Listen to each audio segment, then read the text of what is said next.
All the choices you made, would you make them again, again, again, again? All the lies that you told, did you believe in them? All the choices you made, would you make them again, again, again, again, again, again? All the lies that you told, did you believe in them? Again, again, again, again, again. You make them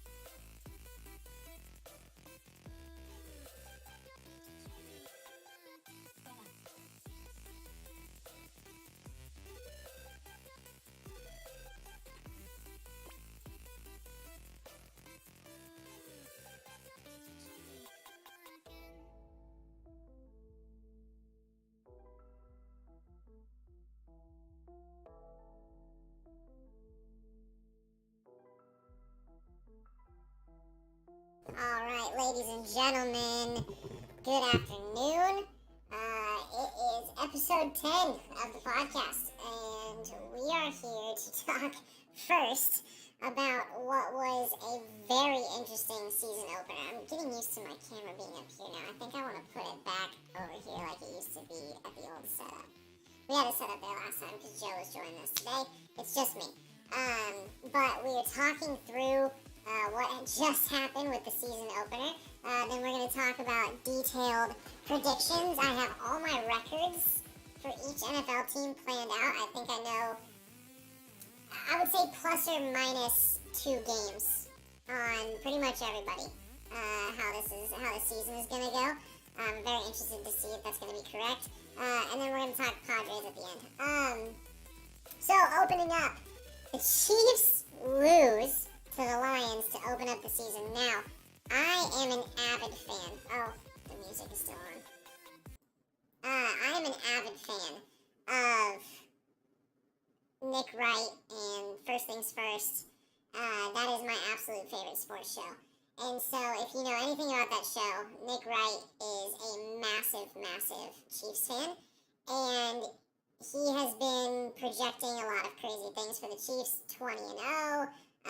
One of the best offenses in NFL history, and all this kind of stuff. And I watch this show pretty much every weekday, and I think I bought too much into it because I was starting to live in that same reality, which is weird because until last year, I was in the reality that Patrick Mahomes is currently the best quarterback in the NFL, but that is up for grabs. A lot of people thought Josh Allen was making a claim for that. I do not like Josh Allen whatsoever. So then last year happened.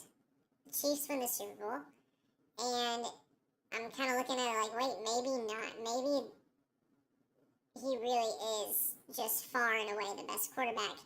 And then yesterday happened, and I still, let me say this first. I still think he's the best quarterback currently playing in the NFL. I no longer think it is completely out of the question, though, that someone could challenge that.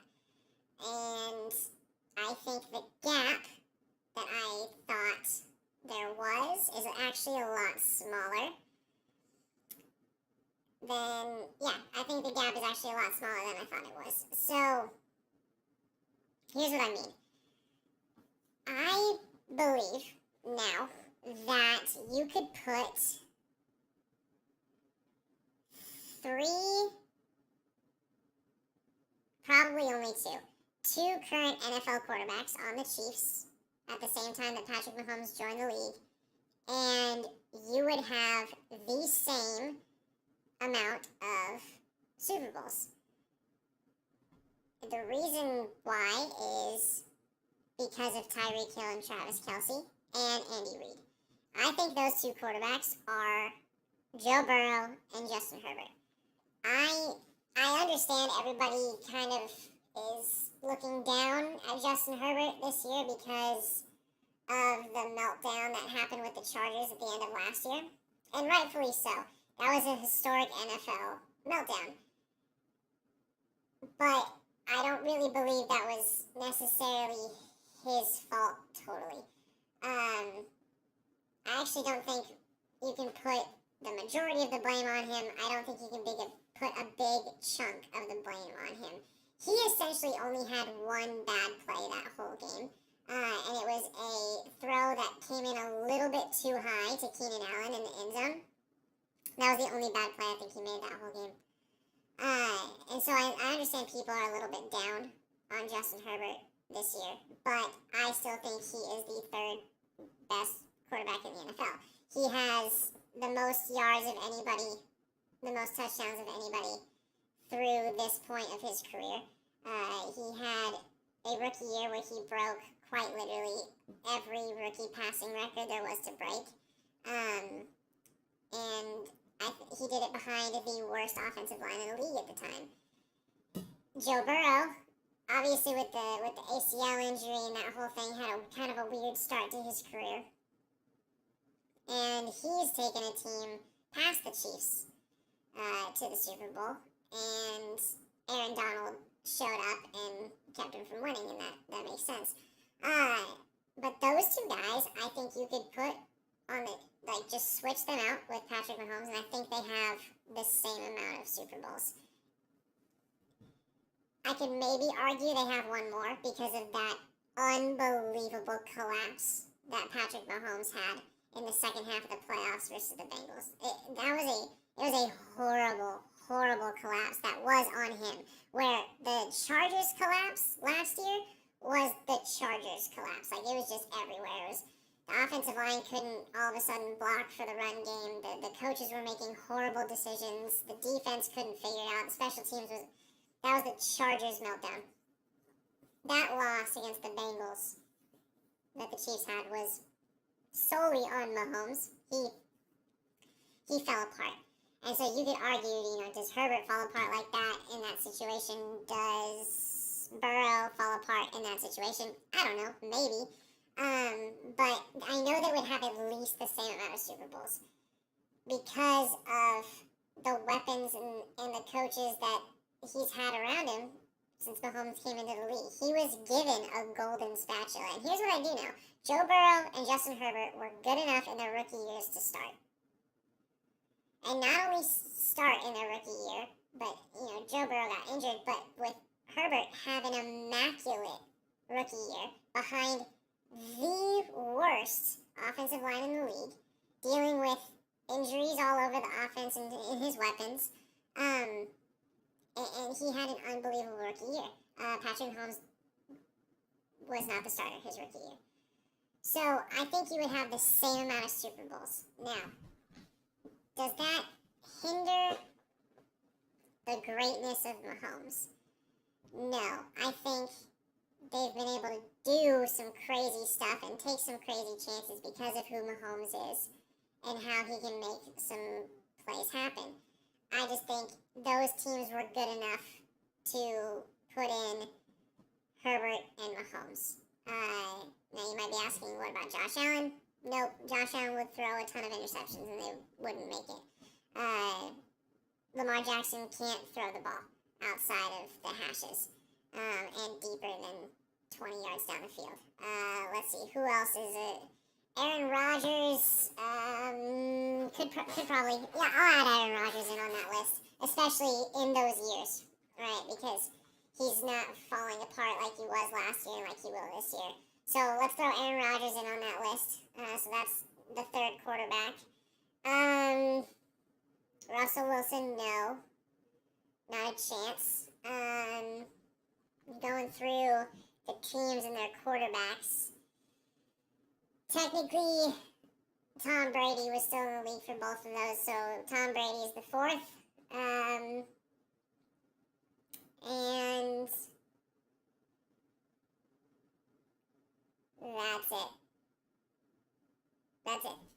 So those are the 4 quarterbacks that played in those years that I think you could sub in for Mahomes and would still win the Super Bowl there. But in terms of if you took the current modern day iteration of that quarterback and put him on those teams, Herbert and Burrow are the only two. I think Aaron Rodgers is well past his prime. So I think what yesterday did was prove, hey, Mahomes isn't this superhuman, out of this world, head and shoulders above every other quarterback in the league.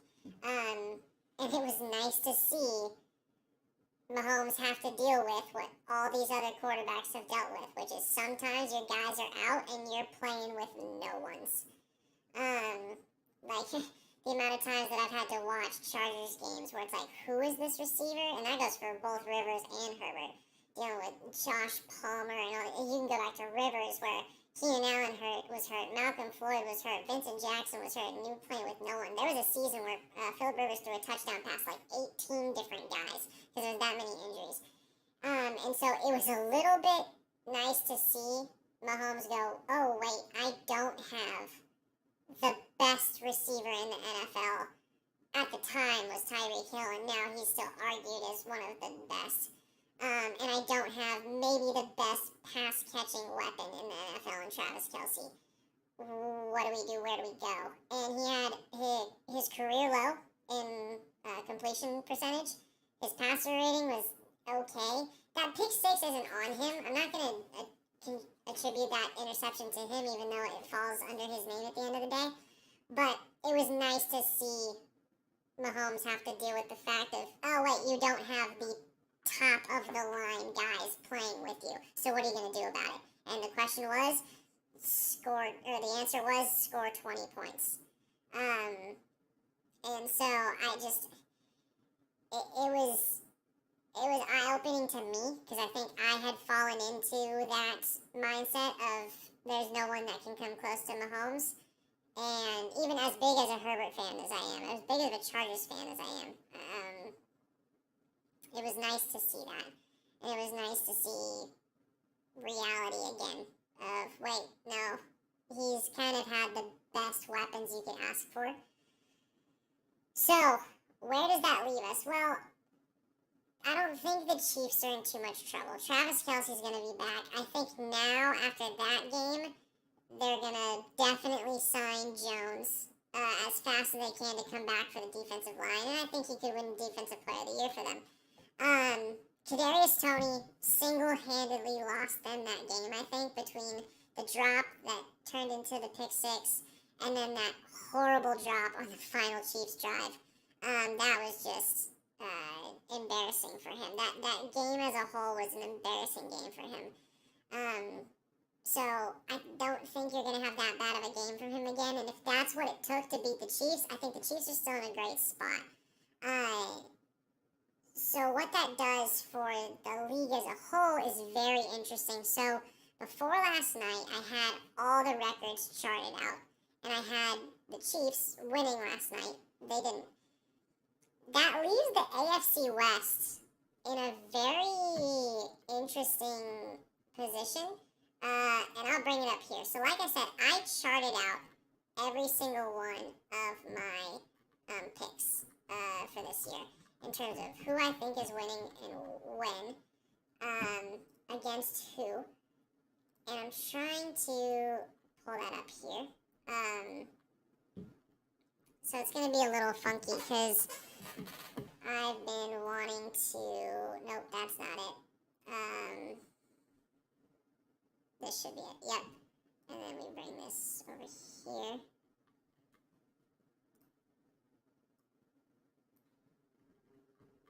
Why can't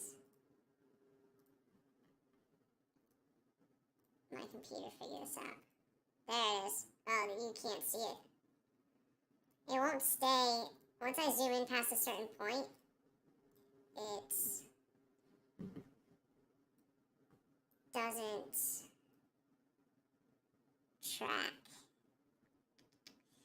Dang it. Alright, well, we'll have to go to this screen then. Can we see it enough? It's still super tiny. Alright, well, I'll talk through it then. Let's go back to the live screen and I'll talk through where I have everybody. So, The AFC West just so happens to be the top left corner of this chart. And after I charted everything out, I had the Chargers at 14-3, and I had the Chiefs at 15-2. I think I had the Chiefs losing to. I had them splitting a game with the Chargers, and I had them losing. I can click through here and find who it was. It would be the.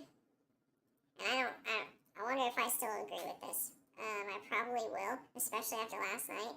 Actually, it'd be very interesting to do this again after the events of last night, and to see if I still think they're gonna win all these games that I picked them for.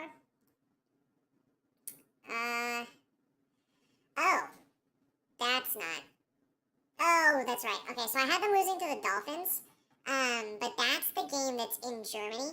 And I just thought, it's a weird game. It's a really weird game with weird things going on and international travel and who knows what could happen, right? So I had them, for the sake of them not going undefeated, I had them splitting a game with the Chargers and losing to the Dolphins in Germany. Well, now after last night, I had the Chargers going 14-3, losing to the Cowboys, splitting with the Chiefs, so they lose one to the Chiefs, and then the other one was the, Ravens losing, no, they're losing to a team that's coming off of a bye, and I can't remember who it was, but they're coming off of a bye, and they're a tough team, they're a tough matchup. Oh, the Lions, oddly enough.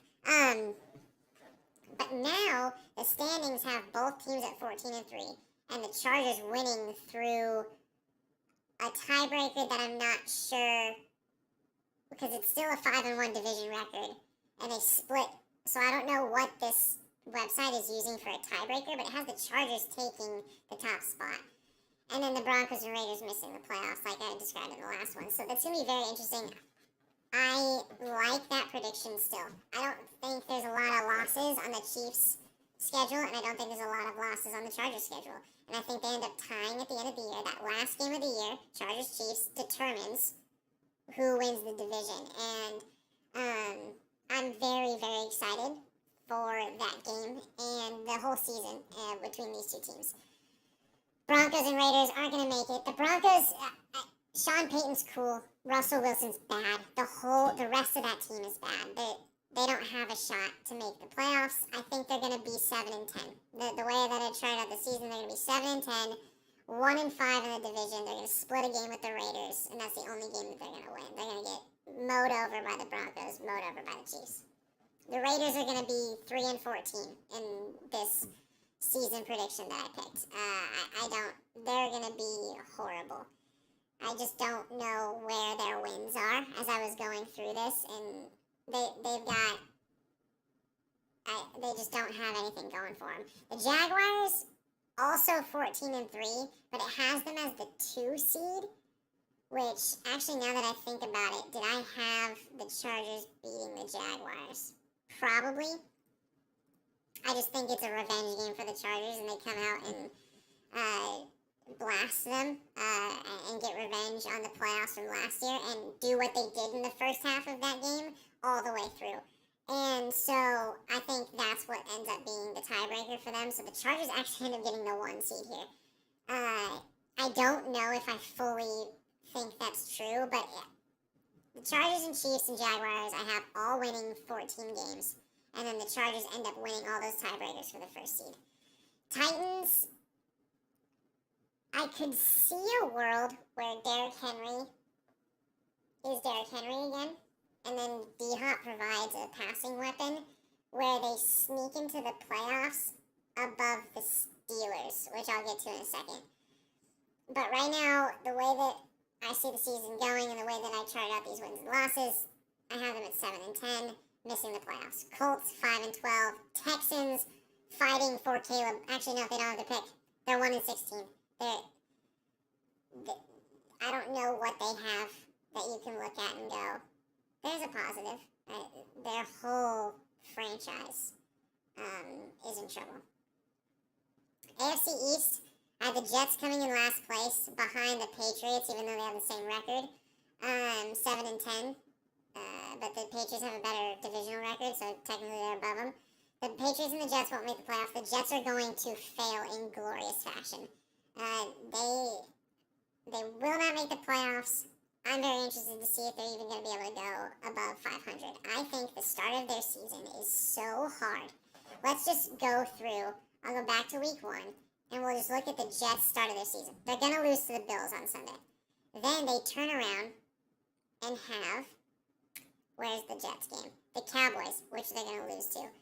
Then they turn around and have the Patriots, which they haven't beat in years. And I think that's a toss-up. Right now I have the Patriots winning that game and the Jets beating them later in the season.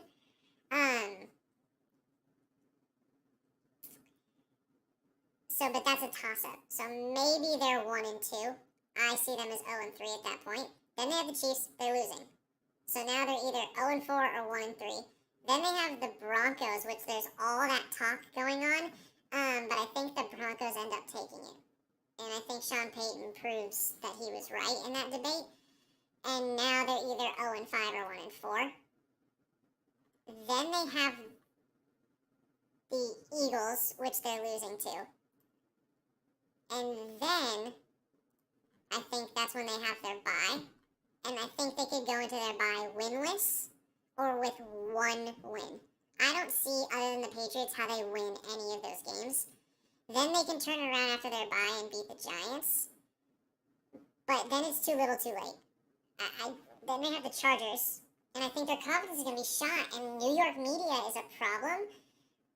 And I don't know how... Those games before their bye, the only team I see them possibly beating is the Patriots.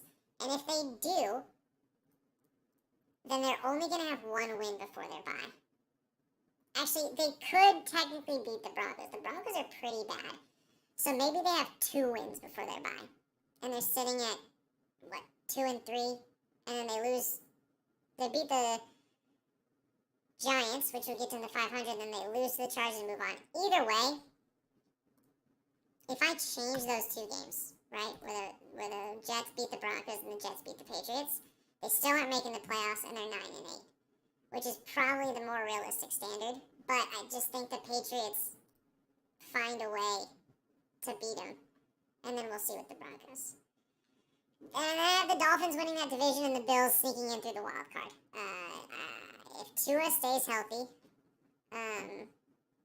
that Dolphins team is going to be a problem, and I don't know what the Bills have going for them, other than, hey, we have Stephon Diggs, but he doesn't like to come to training camp and causes problems in the locker room and causes problems with the team chemistry, and we have Josh Allen, but he has more interceptions plus fumbles than any other quarterback in the league, and is on a historic interception rate if he continues this rate through his entire career, and he likes to turn the ball over all the time, and he runs a lot, which means there could be a day that he, twists a knee or twists an ankle, and then we have nothing for it. There's too many problems with the Bills. And so, the AFC East, everyone likes the Jets, but it's going to be the Dolphins at 13-4, the Bills at 10-7, and then the Jets and the Patriots are out. And then the AFC North, I have the Bengals winning at 12-5, but right on their heels is the Steelers at 11-6, getting into the playoffs. So your AFC playoffs teams are Chargers, Chiefs, Jaguars, Dolphins, Bills, Bengals, Steelers. NFC, Cowboys are winning the NFC East, and they're going to be the number 1 seed. Right now, I have them at 15-2. That team, at every position, is anywhere from above average to fantastic. So, Dak Prescott is above average to good. I would say he's top 10 in the league. I would say he's sitting, if you go Mahomes, Burrow, Herbert, Hurts, Allen, Trevor Lawrence before Josh Allen. Then maybe Jared Goff, maybe Aaron Rodgers. I would take over Dak Prescott. Actually, that's not true.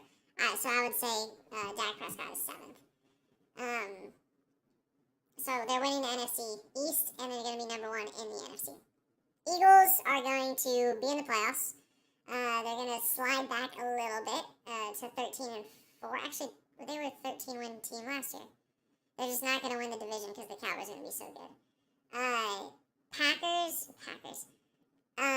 The 49ers and the Seahawks, I have winning, or not winning, at the top of the NFC West, with the 49ers winning it by a game, which is interesting because I really think the Seahawks could easily turn that around and win the division. I was just looking at the schedules, and the 49ers just don't really face a lot of great teams, and so it just leads to a lot of wins really quickly. And then I think the 49ers match up against the Seahawks really well, so they win those games. So they end up winning that division, and the Seahawks are still in the playoffs, though. Cardinals, I have at 2 wins right now, and the Rams I have at 4. Lions are winning the NFC East. I have them at 13-4 at this point. They were at 12-5, but then they beat the Chiefs last night. So now I have them at 13-4, winning the division, with the Vikings still getting into the playoffs at 10-7. I think the Packers are going to have a good year, but they're just going to miss out by a game at 9-8. And I think the Bears are going to be 8-9. I think they're gonna, that's what, tripling their win total? No, that's quadrupling their win total from last year. They were 2-15, right? I can't quite remember, but they were bad. I think they have a resurgent season. And then the Falcons are winning the South and the NFC, and they're going to be the 4 seed because they're going to be 12-5 because that division's horrible, and the Panthers are winning 1 game. The Texans are winning 1 game, and the Cardinals are winning 2 games, and the Commanders are winning 1 game. There's a lot of very bad teams in the NFL this year, and there's a lot of really good teams. So I think the spread between the lowest teams and the highest teams are going to be absolutely insane. So I will post on Instagram these screenshots of those predictions. But yeah, that's my predictions for the season, especially after last night. So we're going to take a quick break. We're going to get a drink of water, and then we're going to talk a little Padres. So we'll be back. Bye.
Okay, we're back.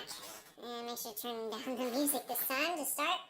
So, that's my NFL predictions. Let's talk MLB. And then we're going to get to comments and stuff that people might have left. I'm going to check through to see if there are some. Yeah, a couple.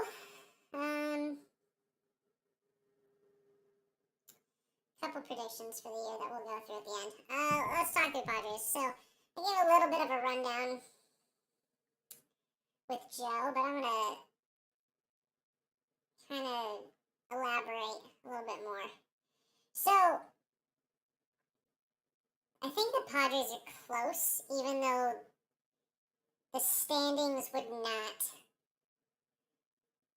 lead to that conclusion, right? The standings show, oh, they're far, they've got a lot of moves to make, and da da da da da. And while I think the Darvish and the Darvish contract and the Xander Bogaerts contract might be two of the worst contracts in the MLB as currently presented.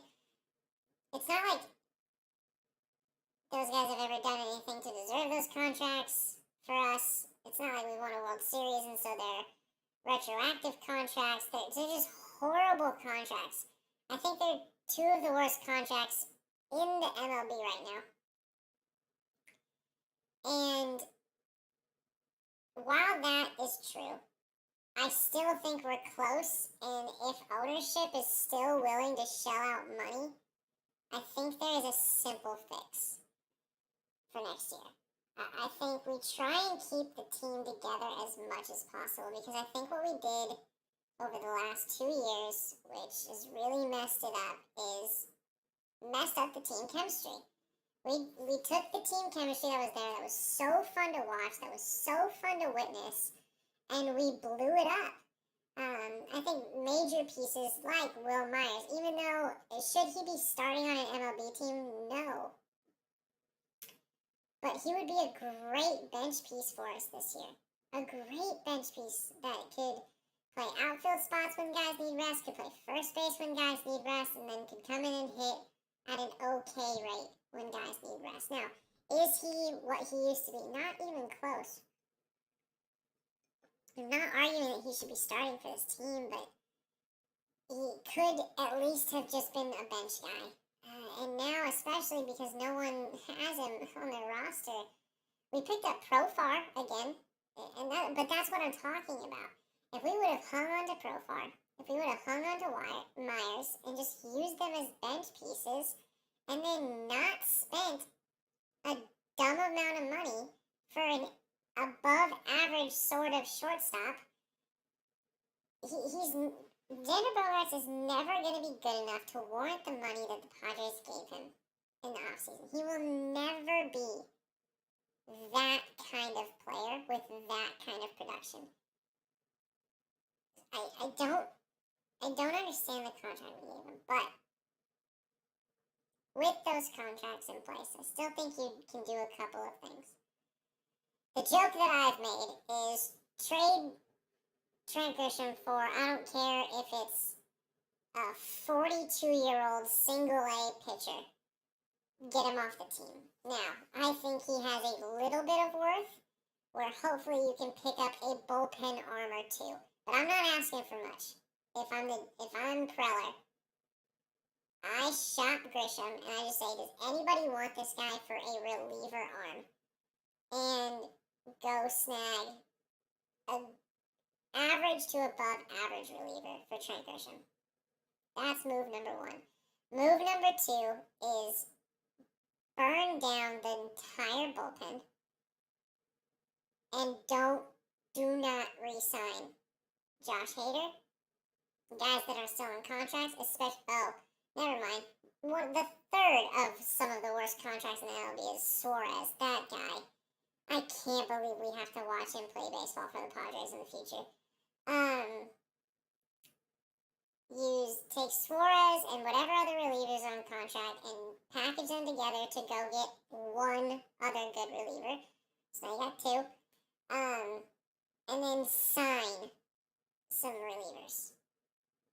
Then go get Harrison Bader and Cody Bellinger. Do whatever it takes. Shell out the money. If ownership really wants it that bad, you have sold out more home games than I think anyone in the MLB this year. If not, then we're top 5. Your fans are showing up. Go get Bader and Bellinger. And if you need to shred contracts to do it, find someone that'll take you Darvish's stupid contract. Find someone that'll take, let's see, what's another contract that we could shred? I would love to see Xander Bogaerts not on this team anymore, just because of the contract. He's fine as a player. He's an average guy, but no one's going to take that. So maybe shred a couple more expensive contracts. Go get Bader and go get Bellinger. Now you have Bader in center, Bellinger in left, and you have Tatis in right. And then, I hope it's not Bob Melvin, but whoever the manager is next year has to be man enough to look Xander Bogaerts in the eye and say, you're playing first this year. You're playing first this year. We have to make that move. We can't continue to not have Kim and Cronenworth out there in the middle of our infield. It should be Kim at short and Cronenworth at second, and then move Xander Bogaerts to first. And the fact that we haven't done that once this year is proof of why I think Bob Melvin has to go. You haven't even tried it? You haven't had, I don't know if he's had a conversation with him or not. It really doesn't matter if you've had a conversation with him. He's under contract for your team that you make the decisions for, Bob Melvin. What is he going to do? Not play? Say no? Okay, fine. Let him sit. Let him sit and wilt away. I know they're paying him a lot of money, but let him sit. You have to make those decisions.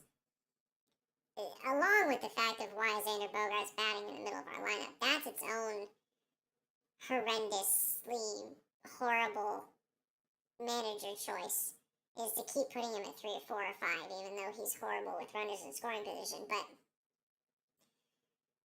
put Xander Bogaerts at first. Go get Bader, go get Bellinger, and then do everything else you can to just get a whole brand new bullpen.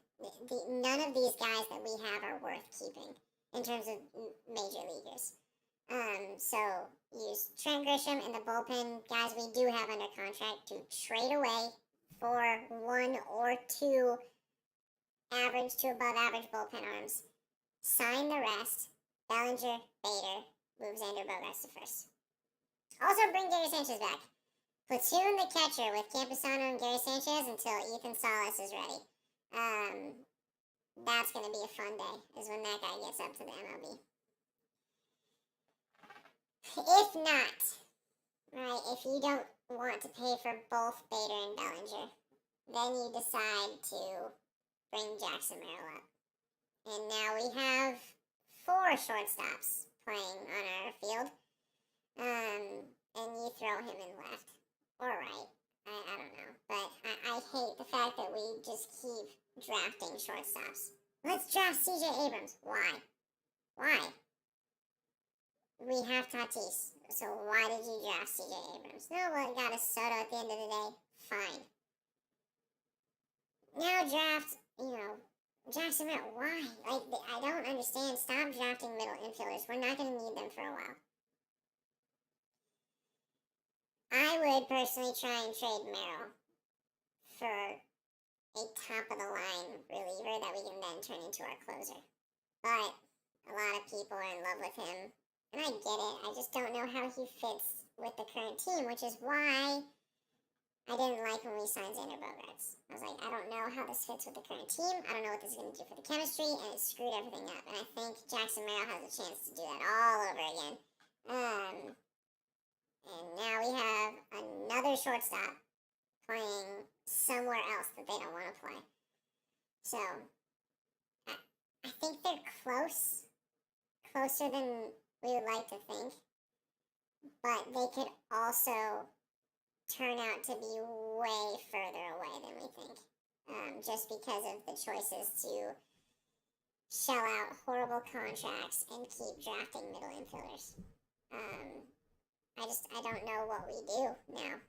We have to live with Darvish being a pitcher for this team. We have to live with Suarez being a reliever for this team. We have to live with Xander Bogaerts playing on this team, and it's not good. It's not good. It's such a tipping point, and a window that was wide open,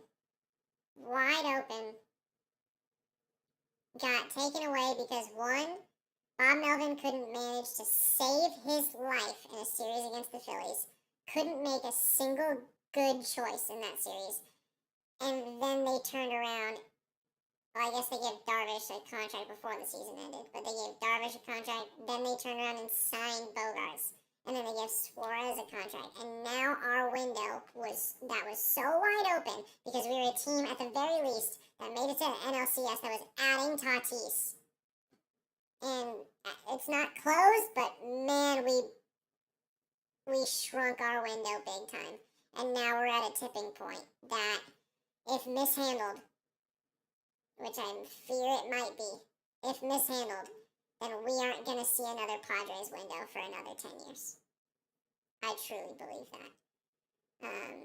So this offseason, I think, is the tipping point for this Padres franchise of whether or not it happens in the next 3 years or 4 years. Because I think that's realistically how long we've got. So we'll see. But it's not happening this year. And I guess we'll see about next year. But I don't like where we are. I really hope there's a team out there that's dumb enough to maybe try and trade for Bogarts, and we just say, yep, take him. I don't care what it is you give us back, but take him. Because that will make us a little more flexible. That will at least open our window up a little bit more in terms of money. But we'll see.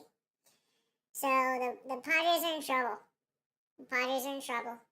And they're on the tipping point of what's going to happen in the next 10 years.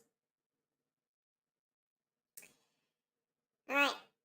I'm going to take another very small break, bring up the questions, well, not questions, bring up some of the responses to the question that I posted online, and we'll talk about that. All right, be right back.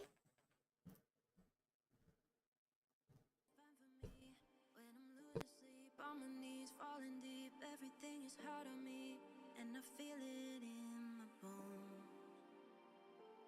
How is it okay for me to be into you when you constantly criticize what I do? Blame me cause you're in a mood. Maybe I should let you go, but I sacrifice what I feel inside to be everything you want for us. Is it ever gonna be enough? Cause I sacrifice when I'm lost inside your eyes, when I'm caught up in the night, when I'm caught up. Alright, I got a lot of listeners or viewers that think the same thing. So a lot of people put Chargers, a lot of people put Herbert. I'm still getting a couple Josh Allen people, and there is nothing about Josh Allen that impresses me. He doesn't have a single Pro Bowl. He is on a historic pace for career interceptions, and even worse if you add in fumbles. He doesn't have any personal accolades at all. Like, at least with Herbert, you have, all the rookie records, and then all the, most of anyone after their second year, and then most of anyone after their third year. Like, he's accomplishing things as we go. Josh Allen's just kind of there. And I think everyone is wowed by how much he runs, even though Justin Herbert is faster than Josh Allen. But Josh Allen runs more. Okay, and Josh Allen technically throws the ball a little bit further, but not noticeably further than Justin Herbert. I would never take Allen over Burrow. I would never. Anyway, so people keep talking about the Bills and Josh Allen, and some people think this is their year, and they don't have it. They don't have it. What happens the moment Stephon Diggs has a twisted ankle? They have nothing else going for them on that offense. That defense is the most average defense I've ever seen, and the offense is not going to be good enough to be able to deal with the fact that they're going to give up a lot of high-scoring games. So the Bills will squeak in the last wildcard spot in the AFC, but Josh Allen is not. I got one guy that said the Steelers, and so the Steelers aren't the best team in the NFL this year, but I really like where they are. They won 9 games last year or 10 games last year. I think they won 10 games last year, and TJ Watt was hurt for a lot of it, and they had a rookie quarterback. And so you would obviously then assume they're going to win more games this year. If Watt stays healthy and you see Pickett get any bit better. So I like the Steelers this year. I think the moment that they step up into the playoffs, actually what's really cool about this website, I'm going to show you guys right here, is once you do all this, you go into the playoffs, and it shows you, oh, right. There you go. It shows you your matchups. So I can zoom in now because it's on the center of the screen. So this would be the playoff matchups. If this happened, I think the Chiefs beat the Bengals again. And that's what I'm saying. So actually, you know what? A Steelers-Dolphins playoff game would be really interesting to watch. And I would pick the Dolphins now. I don't know if that would hold true. Mind you, this is if Tua stays healthy. If Tua goes down, the Bills win this division, and then the Steelers beat this team. This is a great matchup. And then I think the Jaguars beat the Bills. Eagles beat the Falcons. It's going to be a great story, but that's going to be it for them. Seahawks-Lions is a crazy game. Seahawks-Lions. The Lions don't have the defense, I don't think, for that. And then the Niners beat the Vikings. This game is so interesting to me. So the Steelers could win a playoff game. I was about to say I don't think the Steelers will win a playoff game. Also, what is this going on? I wish I could get rid of these ads, but I guess that's there. It's a very interesting matchup that I think right now I would have to pick the Dolphins. But we'll see. If this were the Bills, then I would pick the Steelers. But for now, pick the Dolphins. Then, we go to the next week. Now, this is another very interesting game. But the Jaguars take it. And then we see round 3, right? Like I said, I think in the regular season, the Chargers and the Chiefs are going to split the season. And then it'll show up to LA for a Chiefs-Chargers playoff game. If that happens, I'm going 100%. And let's go over here. Eagles, Cowboys. And then in the playoffs, the Chargers always almost do it. But that's the thing, is they always almost do it. I think this is why I usually don't do playoff picks this early in the season. Because I just don't see the full totality of the seasons, how they're playing, the play styles, like what is Kellen Moore going to be like for the Chargers. So for the fan in me, and because I want to see this matchup again, I'm going to pick the Chargers now, even though my head says take the Chiefs. I'm going to take the Chargers for now. Then the Chargers get revenge, the Cowboys get it, and then no matter what, I see the AFC winning. So, again, this could very easily be that, then this. So, do the Chargers win their first Super Bowl? Maybe. If they take down the Chiefs, then I see them getting there. And then I think whoever pulls out from the AFC is just going to beat whoever's in the NFC, because the NFC is so weak, and they're not used to it. So, I'm essentially picking the Chargers or the Chiefs to win the Super Bowl. I'm saying that this playoff matchup determines the Super Bowl winner. When the Chargers and the Chiefs meet up in the playoffs, because they will meet up in the playoffs, that game will determine who wins the Super Bowl. I don't think anyone in the NFC actually has a chance, because even though there are some teams that are really good, they all have big holes. So, the Eagles can't figure out how to play defense when they're going against an above-average quarterback. The Niners don't have a quarterback. The Cowboys are prone to having horrible games. So they're a good roster. 1 through 52 is good. They don't have any glaring holes, but for some reason they're prone to having awful games. I think those are the three favorites.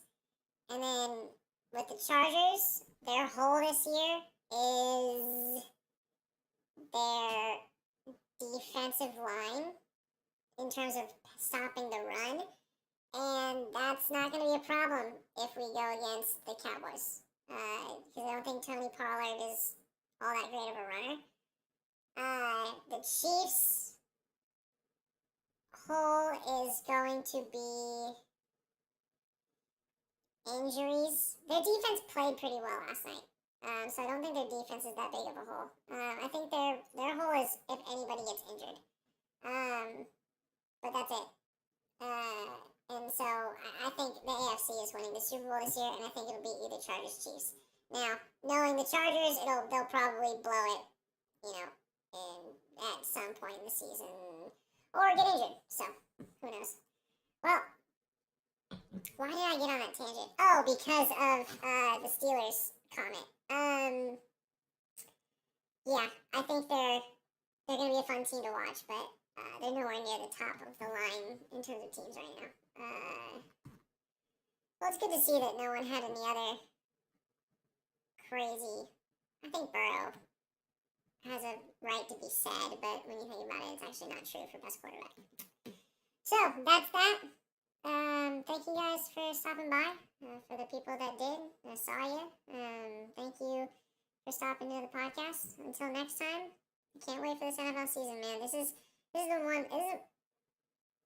This might be the most excited I've ever been for an NFL season, just in terms of the totality of the league. I think this is going to be a great year. See y'all next time. Scotty Doesn't Know Podcast. Peace out.